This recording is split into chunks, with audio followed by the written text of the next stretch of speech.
नमस्कार, मैं आशुतोष प्रसाद आप सभी का बहुत बहुत स्वागत करता हूं संवाद न्यूज़ में।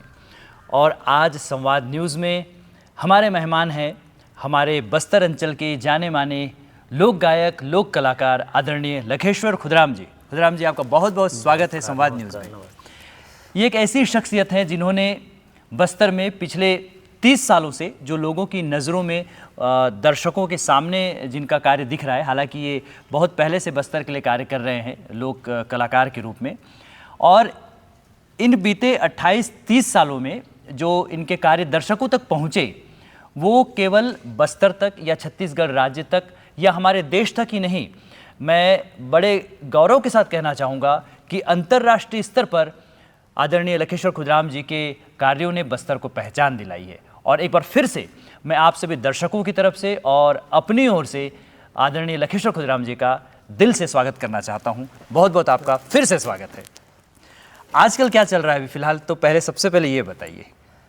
आजकल ऐसे व्यावसायिक रूप से देखा जाए तो मैं गांव का रहने वाला हूं और खेतीबाड़ी से जुड़ा हुआ हूं।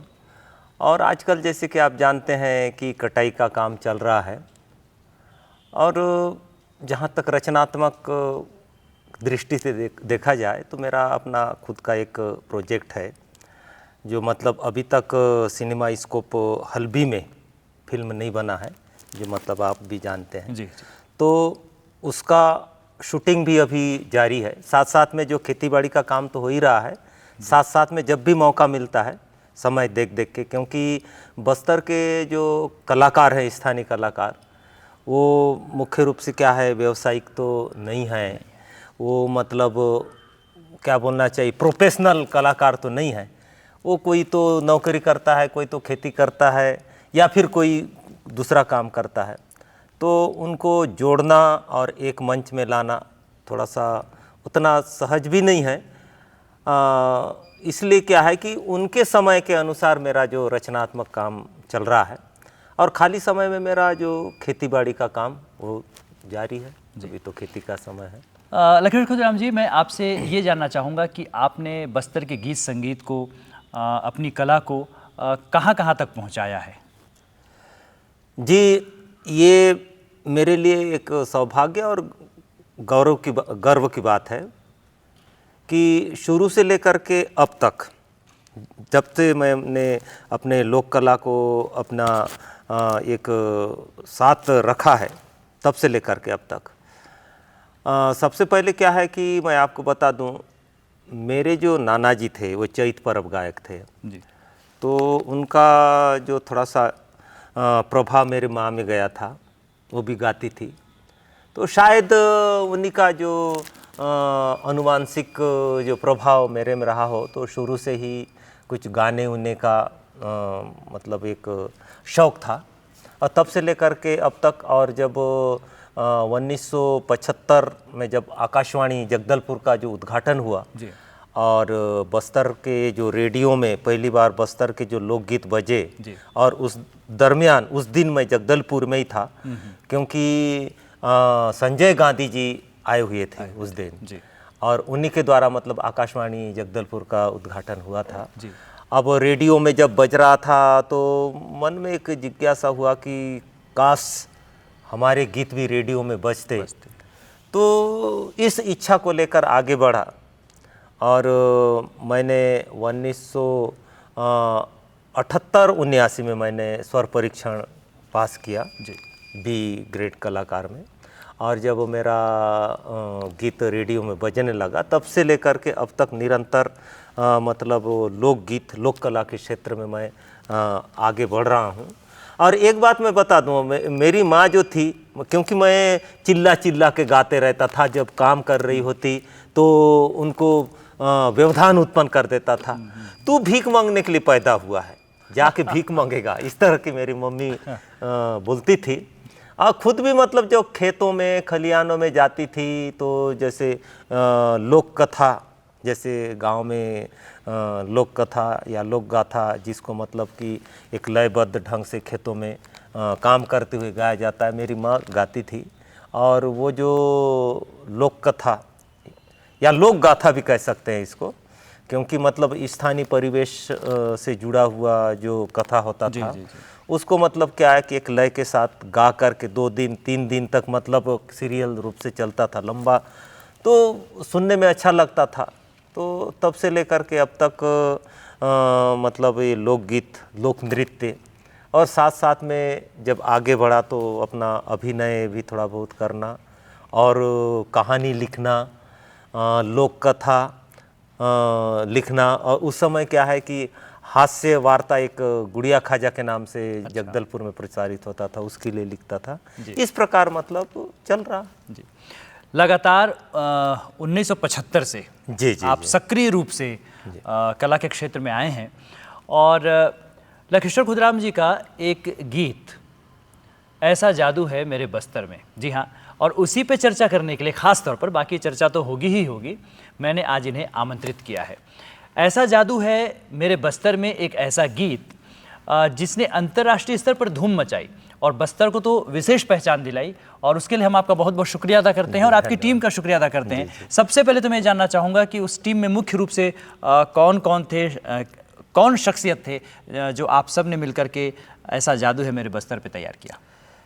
जी हाँ, ये मतलब वास्तव में बहुत ही चुनौतीपूर्ण था। आज से 2 वर्ष पहले ऐसी बरसात का मौसम था और मैं पेशे से एक शिक्षक हूँ और मैंने 83-84 में हायर सेकेंडरी करने के बाद मैं अध्यापक में नियुक्ति हुआ और एक तब से लेकर के अब तक का शौक लोकगीत गाना। तो 94-95 मैंने खैरागढ़ से डिप्लोमा किया लोक संगीत में। तो जब यहाँ पर तत्कालीन प्रशासक कलेक्टर साहब थे और मतलब तत्कालीन जो प्रशासन उस समय, तो स्थानीय जो भाषा बोली साहित्य को संरक्षण करना, संवर्धन करना और आने वाले पीढ़ी को शुद्ध रूप से हस्तांतरण करने का जो विचार से बादल Bastar academy of dance art and literature नामक संस्था की स्थापना की। तो उसमें मुझे लोक संगीत विभाग का जो विभाग प्रमुख के रूप में पदस्थापना की गई। तो और हम लोग निरंतर मतलब काम कर रहे थे और जो संगीत के सीखने वाले जो मतलब 4-5 विधा में शुरू हो गया था डिप्लोमा का, उसमें मैं लोक संगीत विभाग देख रहा था।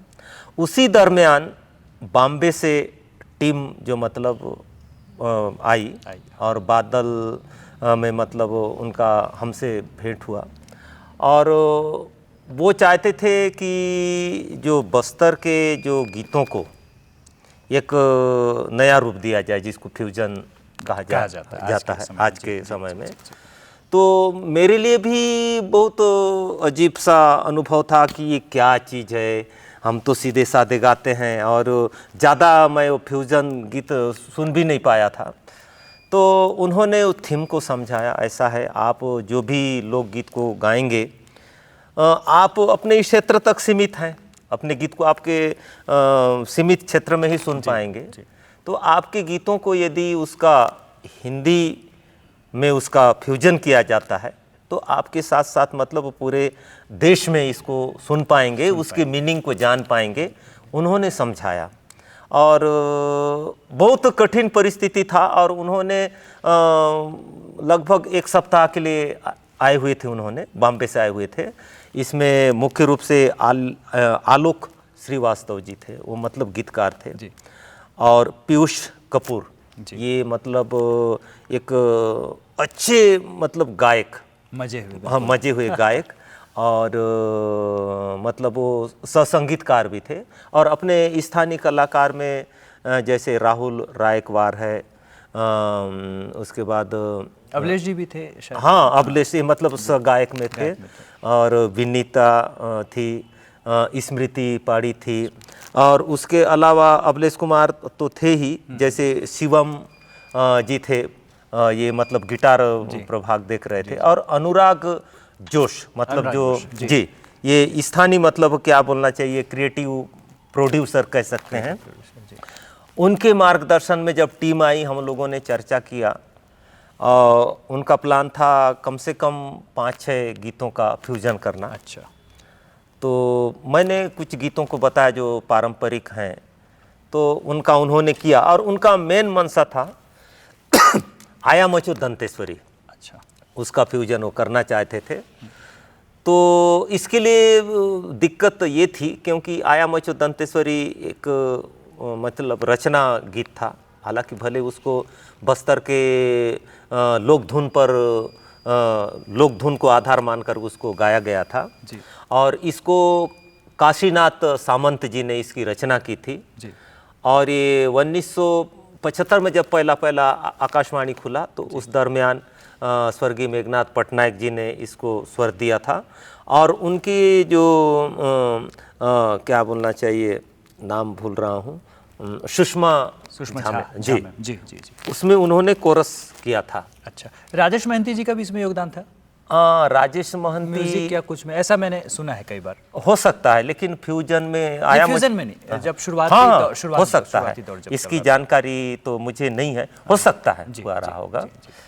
तो अब हम लोग बैठे, अब 3 दिन का समय अपने पास, अब शाम तक एक गाना भी नहीं हो पा रहा था और बारिश इधर उधर से साउंड इधर, और एक तो बादल आपने देखा होगा कि रोड के किनारे हैं, वाहनों का आना जाना, और जैसे कोई स्टूडियो तो था नहीं साउंड प्रूफ की जिसके अंदर किया जा सके।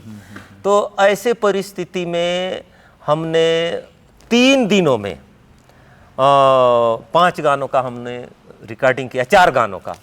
अब आया मचो दंतेश्वरी का हो नहीं पाया था। तो इसमें दिक्कत ये थी कि इसका जो परमिशन, अनुमति तो किससे लिया जाए। फिर सुषमा झा मैडम को बुलाया गया, पर्सनली कलेक्टर साहब भी बुलाए।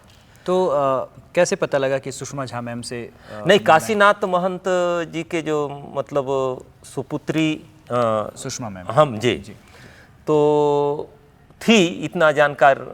अच्छा, ये जानकारी थी कि सुषमा झा मैम के परिवार से इसे रिलेटेड है, उनसे कांटेक्ट किया गया। तो नहीं, इनको कोई नहीं गाएगा। फिर उनको बादल बुलाया गया। अच्छा, पहले उन्होंने मना कर दिया था। अच्छा। बादल बुलाया गया, तो उनके साथ अपना अच्छा संबंध भी है जी। तो बहुत समय में उन्होंने पर्सनली मुझे सहयोग किया है, वो और उनके पतिदेव भी, मैं जिनको भूल नहीं सकता। जी जी। तो आई, अरे खुदराम तुम भी हो? जी मैम। अच्छा, यदि खुदराम गाएगा तो ठीक है। तो उन्होंने फिर वो विश्वास जम गया। हाँ कि जी, इसके साथ न्याय होगा इस गीत के साथ। जी जी जी, उन्होंने मुझे देखते ही अनुमति दे दिया और इस प्रकार से हम लोगों ने आया मचो दंतेश्वरी का फ्यूजन किया और ऊपर वाला कृपा से उसका जो म्यूजिक भी है अच्छा बना। और जब बना तो सभी लोग खुशी से झूम उठे, आलोक भाई भी, पीयूष जी भी, जितने भी टीम के लोग थे सब लोग बहुत खुश हुए और इस प्रकार वो गाना बना। दर्शक जो अभी इस कार्यक्रम को देख रहे हैं, आपकी बातें बड़े ध्यान से सुन रहे हैं, मैं समझ सकता हूं कि उनके मन में कहीं ना कहीं ये बात चल रही होगी कि कब मैं आपसे उस गीत को गुनगुनाने गाने के लिए कहूँ, थोड़ा सा ही सही। तो दर्शकों की जो मन की बात है वो आप तक पहुँचा रहा हूँ। कृपया इस गीत को जरा आप सुना दें। आया मचो दंतेश्वरी बाबा भैरम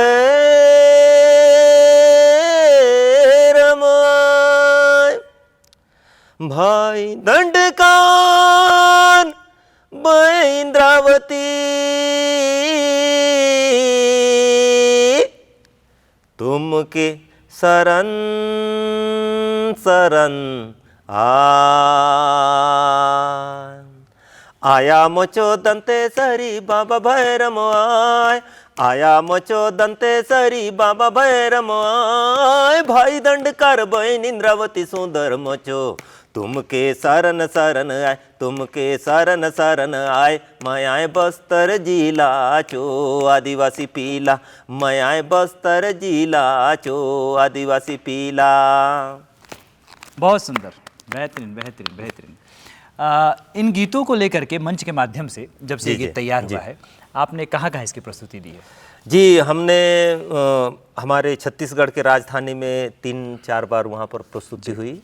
बस्तर के मतलब लगभग एक दो जिला को छोड़ करके बस्तर के सभी जिलों में मतलब इसकी प्रस्तुति हुई। इसके अलावा हमने गोवा में गोवा महोत्सव, आप जैसे कि आप जानते हैं, और वहाँ 12 दिन तक चलता है वह गोवा अच्छा, ये महोत्सव। पूरा महोत्सव है और उसमें लगभग 12 मंच होते हैं। अच्छा।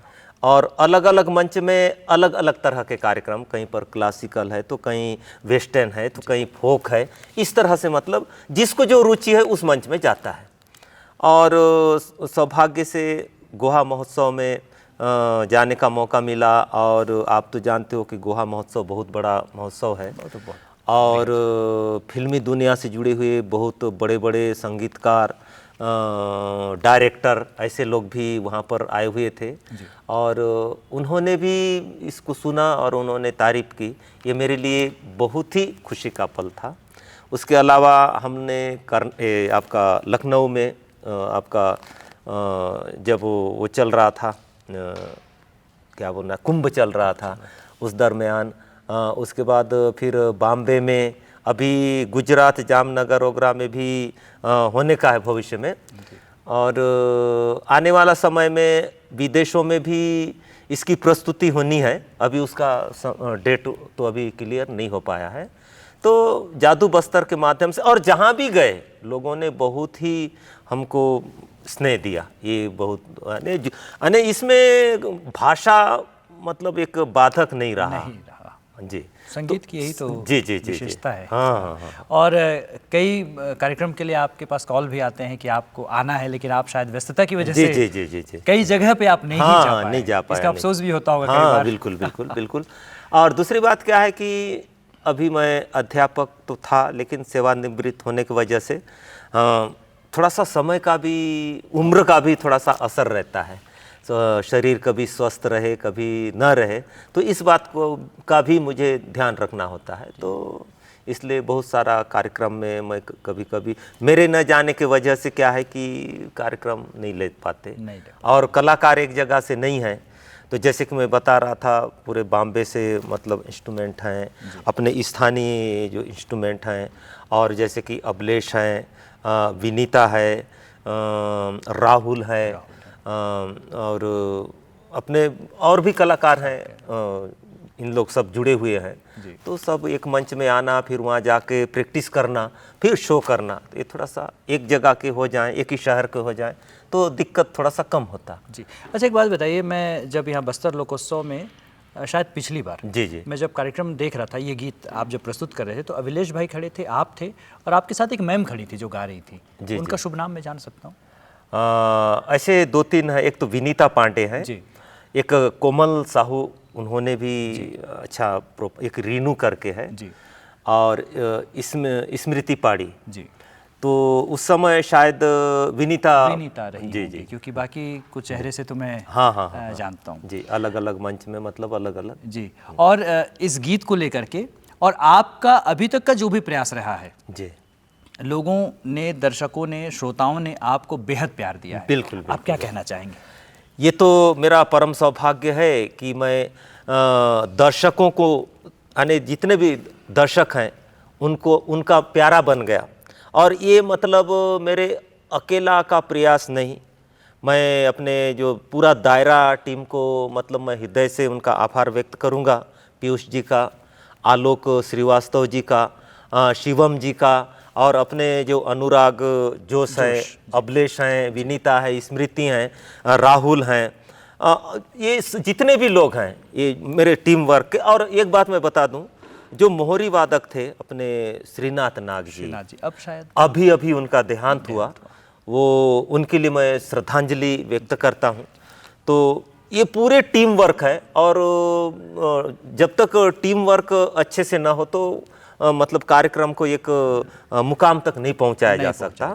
और ये मेरे सभी सहयोगियों का मतलब योगदान इसमें बढ़ चढ़ के रहा है, जिसकी वजह से लोगों का प्यार मुझे मिल रहा है। ये तो आपने जानकारी दी कि किस तरह से ऐसा जादू है मेरे बस्तर में जी तैयार हुई। थोड़ा सा हट के मैं एक बस्तर को लेकर सवाल करना चाहता हूँ। खुदराम जी, हम ये देखते हैं कि बस्तर में जन्म से लेकर मृत्यु तक जी गीत संगीत का आयोजन होता है और हर पर्व और बाकी स्थानों पर तो होता ही है। हमने ये भी देखा कि भारत में जितने भी धर्म हैं या आप जो भी जात पात ले लीजिए, सब में जन्म और विवाह के अवसरों पर तो गीत संगीत का आयोजन होता ही है। पर बस्तर में मृत्यु को लेकर के ऐसा ये क्या है? ये आशुतोष जी, आपने बहुत अच्छा प्रश्न किया, क्योंकि जन्म से लेकर के मृत्यु तक बस्तर में मतलब गीत, लोकगीत मतलब गाए जाते हैं कुछ जनजातियों, बस्तर के कुछ जनजातियों में। ऐसे अभी लुप्त होते जा रहा है, क्योंकि अभी देखने को नहीं मिलता। इसके पीछे कारण क्या है कि जिस घर में जिस किसी का व्यक्ति का भी मृत्यु हो गया है, उस परिवार वाले तो शोक में डूबे रहते हैं, लेकिन जो मतलब उस परिवार से संबंधित जो भी व्यक्ति होता है वो गाते हैं कि मतलब उसके उपलब्धि को लेकर। अच्छा। कि मतलब तुमने ऐसा किया था, और उसका एक धुन भी होता है, अलग अलग क्षेत्र में होता है, अलग अलग धुन होता है, अलग अलग, जैसे माड़िया जनजाति, दोरला जनजाति, जहाँ पर भी मतलब ये शोक गीत होते हैं उसमें अलग अलग धुन पर गाया जाता है। धुरवा जनजाति में भी होता था। तो उसको उससे संबंधित जो रिश्तेदार हैं जी, जो मतलब एक तो जो जिस परिवार में भी एक घटना घटी होती है तो वहाँ के लोग तो मतलब रोते होते हैं, लेकिन जो बाकी उनसे संबंधित जो रिश्तेदार हैं उस गीत को गाते हैं, उनकी उपलब्धि, उसने अपने जन्म से लेकर के मृत्यु तक उसने क्या किया था, उन्होंने अपने नाती पोतों या फिर उसके घर परिवार के लिए क्या किया था, नहीं किया था, और उसका लिपिबद्ध नहीं, मतलब उसके उपलब्धि को स्मरण करते हुए मतलब क्या है उस गीत को गाया। अच्छा। तो जैसे हम कई बार मृतक स्तंभ में देखते हैं बस्तर में कि उसमें भी उनके जीवन काल को, उनकी उपलब्धियों को, उनके पसंद को भी कई बार, बिल्कुल, तो क्या ऐसा ही कुछ है? ऐसी कुछ है। अने जब उनका गीत, और ऐसा भी होता है जैसे हर व्यक्ति में अच्छे गुण नहीं होते, हर व्यक्ति बुरा भी नहीं होता है। जी। तो उसमें निस्वार्थ भाव से उसके अच्छाई और बुराई को मतलब उस गीत के माध्यम से मतलब व्यक्त किया जाता है। लेकिन एक बात तो है कि बुराई को कम, यदि मान लो कोई व्यक्ति मतलब अति कर दिया हो तो, और उसके लिए मतलब अच्छाई बहुत कम रह गया हो, तो ऐसे स्थिति में मतलब क्या है उसकी बुराई का मतलब बुराई करते हुए गाया जाता है।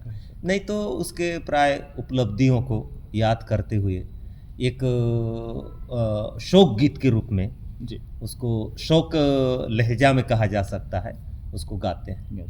अच्छा, इसके अलावा खेल गीत होता है, परब गीत होता है, ऐसा कुछ और है, तो थोड़ा सा इस बारे में भी हम बताएं कि बस्तर में क्या है, यही तो बस्तर की विशेषता है। हाँ। देखिए अभी क्या हो रहा है इसके बारे में मैं थोड़ा सा बताना चाहूँगा। बस्तर में 6 जनजाति के, मुख्य रूप से 6 जनजाति के लोग बस्तर जिला में। ऐसे संभाग की बात करूं तो इसमें संख्या में बढ़ोतरी होगा, 7-8 जनजाति के लोग निवास करते हैं। तो इसमें मुख्य रूप से धुरवा, माड़िया, धुरवा, हलबा, मुंडा, भतरा, ऐसे प्रमुख जाति के लोग हैं। और इसमें जैसे गोंडी गीत हुआ, धुरवा गीत हुआ, दोरला गीत हुआ, हल्बी गीत हुआ, भतरी गीत हुआ। तो इनमें से जैसे मैं हल्बी और भतरी गीत की बात करूं, हल्बी में कई प्रकार के गीत हैं जी। मारी रोसना एक ऐसा गीत है, इसको एक तरह से आप अंताक्षरी कह सकते हैं, शब्द अंताक्षरी। अच्छा। जहाँ से शब्द खत्म होता है उसी शब्द से अगला जो गीत को शुरू करेगा। अच्छा। परब गीत जी, परब गीत में कई तरह के गीत हैं जी। खेल गीत जी, खेल गीत में भी कई प्रकार के गीत हैं। और श्रम गीत मतलब क्या है, जो खेतों में खलिहानों में काम करते हुए, जैसे कि मैंने अभी बताया था, वो थोड़ा सा लंबा होता है और एक ही लय में होगा, जब तक वो कहानी खत्म न हो जाए तब तक। थोड़ा सा एग्जांपल में सुन सकता हूँ आपसे। अवश्य। जाओ तो बाबा रान भीतरे मोने ये दे तो राजकुमार राजकुमारी रान भीतरे जाओ, रान भितरे डोंगरी पहाड़ी कर्पण रली मने ये देतो रान भितरे डोंगरी पहाड़ी कर्पण रली मने राजा रानी बुलते बुलते जाओ तो ये दे मने ये दे तो राजा रानी बुलते बुलते जाओ तो मने ये दे। इस तरह से मतलब एक ही धुन में वो कहानी को बताते हुए तो ये घंटों तक चलता है, घंटों 2 दिन 3 दिन तक चलता है। अच्छा, और खेल गीत पहले क्या होता था कि बस्तर में मनोरंजन का कोई साधन नहीं था।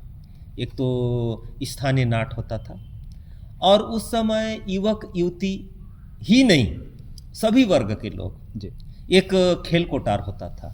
खाना उना खाने के बाद दिन भर अपने काम करने के बाद जब खाते और मतलब क्या है मनोरंजन करने के लिए एक जगह पर इकट्ठा हो जाते हैं और उस जगह पर अलग अलग वर्ग के लोग अलग अलग क्षेत्र में जाकर अपने मनोरंजन, युवा वर्ग हैं, किशोरावस्था के जो लोग होते हैं, अच्छा अलग अलग समूह वो क्या है बारादंडी छेरना जैसे खेल होता था वो खेलते। और तो युवा वर्ग होते उन लोग क्या है कि युवक युवती मतलब अलग अलग टोलियों में मतलब विभाजित होकर के गाना गाते।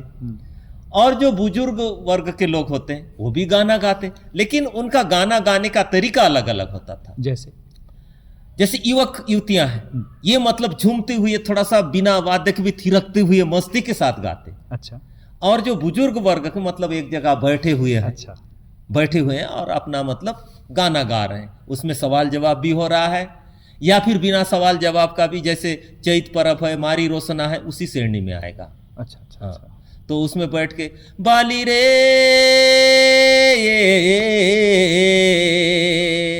देवी जुआरो नी रोनो का सोनी पड़ो की मुकिया पीला बा सोनी बालो दा पीटी रे घेनी ये दे रोसोबती बोला काय मालती बालो दा पीटी रे घेनी तमोर नाओ धोरी गीतो मुई गाए भी छिचिले नो लागो पानी। ये चैत पर्व है। चैत पर्व भी 2-3 प्रकार का होता है। अच्छा, ये मैं एक सीधा उठा है। और दूसरा मारी रोशना और खेल वाला जैसे युवा वर्ग के लिए जो गीत उनका होगा ऊर्जावान। हाँ, ऊर्जावान। तुलसी तुले ना ये दे बाबू ननी काकड़ी कुमडा फरली मने ना रोप तो बीता देश गेलो से नीची इलो ना रे मैना लापी ले लाल कनर झेला मने ना। थोड़ा सा मस्ती भरा हुआ। क्या बात है, बहुत सुंदर। इस तरह से खेल गीत हो गए, आपके चैत पर्व हो गए, और चाहे भतरी गीत हो चाहे हलबी परब मतलब बस्तर में 4 प्रकार के होते हैं। अच्छा, अभी जो बहुत सारे मैं अपने जो युवा वर्ग से यही मैं निवेदन करना चाहूँगा, बस्तर के गीतों को यदि आप नहीं जानते हैं तो निवेदन है कि उसका तोड़ मरोड़ करके प्रस्तुत न करें। यदि आपको जानकारी नहीं है तो आप किसी जानकार से पूछ लीजिए। तो परब जो है 4 प्रकार का होता है। लेजा परब, बाली परब, बिया परब, ऊर्जा परब। अच्छा, लेजा परब जो है मुरिया जनजाति का होता है। अच्छा, ये मुरिया जनजाति के लोग ही करते हैं। और बाली परब जो होता है भतरा जनजातियों का होता है। अच्छा, बाली परब जो इसका खासियत ये है कि भतरा जनजाति के लोग आम का त्योहार खाने के दूसरे दिन जंगल से मतलब सेमल का वृक्ष लाएंगे, मतलब सेमल का डगाल, और परब कोठार बोलते हैं। उस परब कोठार में मतलब देवी मान्यता के अनुसार, रूढ़ी परंपरा के अनुसार गांव के पुजारी, गायता, इनके उपस्थिति में उनको मतलब गांव के देवी देवताओं का अनुमति मांगकर को एक जगह पर स्थापना करते हैं। तो आपने 4 बताया, उसमें से 2 तो आपने बता दिया। हाँ। 2 और जो मतलब बिया परब जो बोलते हैं ये मतलब किसी भी अवसर पर होता है, जो शादी ब्याह के अवसर पर। और बाली और लेजा परब जो है खास अवसर पर ही होगा, हर समय नहीं होगा। एक बार विसर्जन होने के बाद वो नहीं होगा दोबारा। और बिया परब ऐसा है तो शादी ब्याह तो किसी भी अवसर पर हो सकता है। तो उस समय क्या है, जो बाजा मोहरी के साथ भी नाचा जा सकता है या फिर गीत गाते हुए भी परब मतलब उत्सव मनाना। हाँ।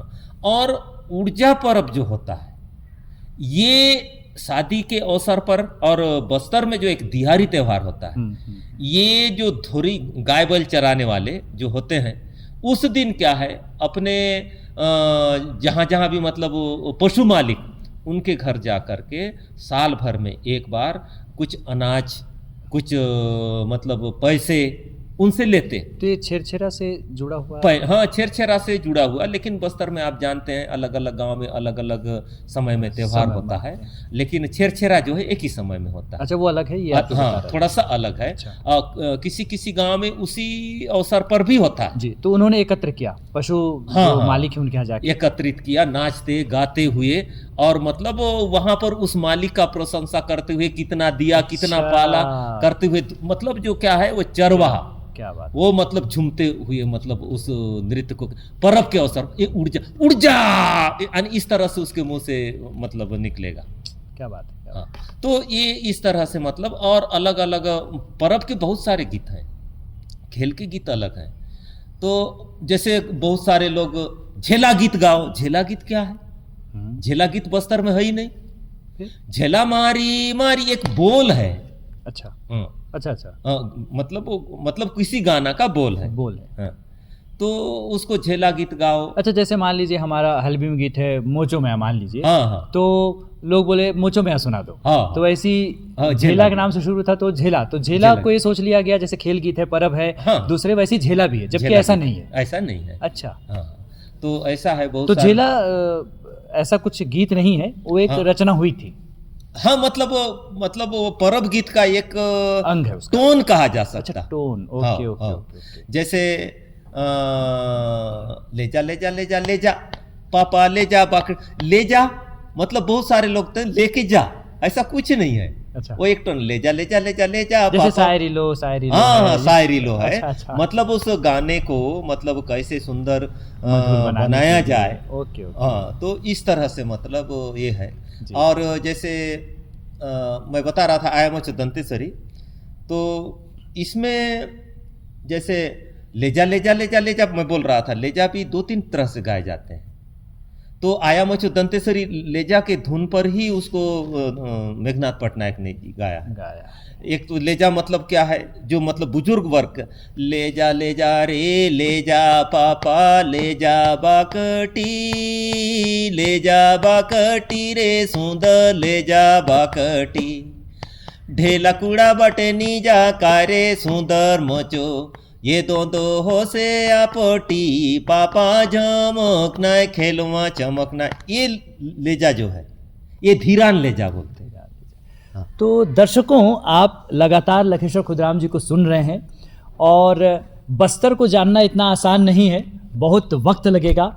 और आने वाले एपिसोड्स में हम खुदराम जी से बस्तर के नृत्य के बारे में, गीत के बारे में, और भी बस्तर में जो भी संस्कृति, परंपराएं, रीति रिवाज है, सबके बारे में जानेंगे। बस आपका प्रेम खुदराम जी को मिलता रहे, और संवाद न्यूज़ आप देखते रहें, और हम बहुत जल्द आपसे फिर अगले एपिसोड में मिलेंगे। तब तक के लिए खुदराम जी का मैं विशेष धन्यवाद देता हूं, और आप सबका भी हम दोनों शुक्रिया अदा करते हैं कि आपने इस कार्यक्रम को देखा। आपको हमारा बहुत बहुत नमस्कार।